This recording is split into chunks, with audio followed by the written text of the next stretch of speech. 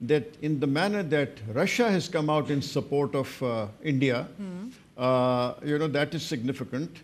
It has come out in a manner more than the US, what was expected, that given the current level of relationship between US and India, one did expect that US would go all out in the context of support to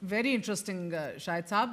Derek, very, very interesting what Mr. Shahid is saying. I would like to throw this towards you. He is, highlighting the role of China, and China has recently, Derek, taken steps to reset its ties with India after years of, Himalayan border tension, suspension of direct flights, mutual visa restrictions, so on and so forth. On all this, Derek, against the backdrop of rising geopolitical pressures from the Trump administration. So, on the other hand, we see China has been Pakistan's ironclad friend for decades.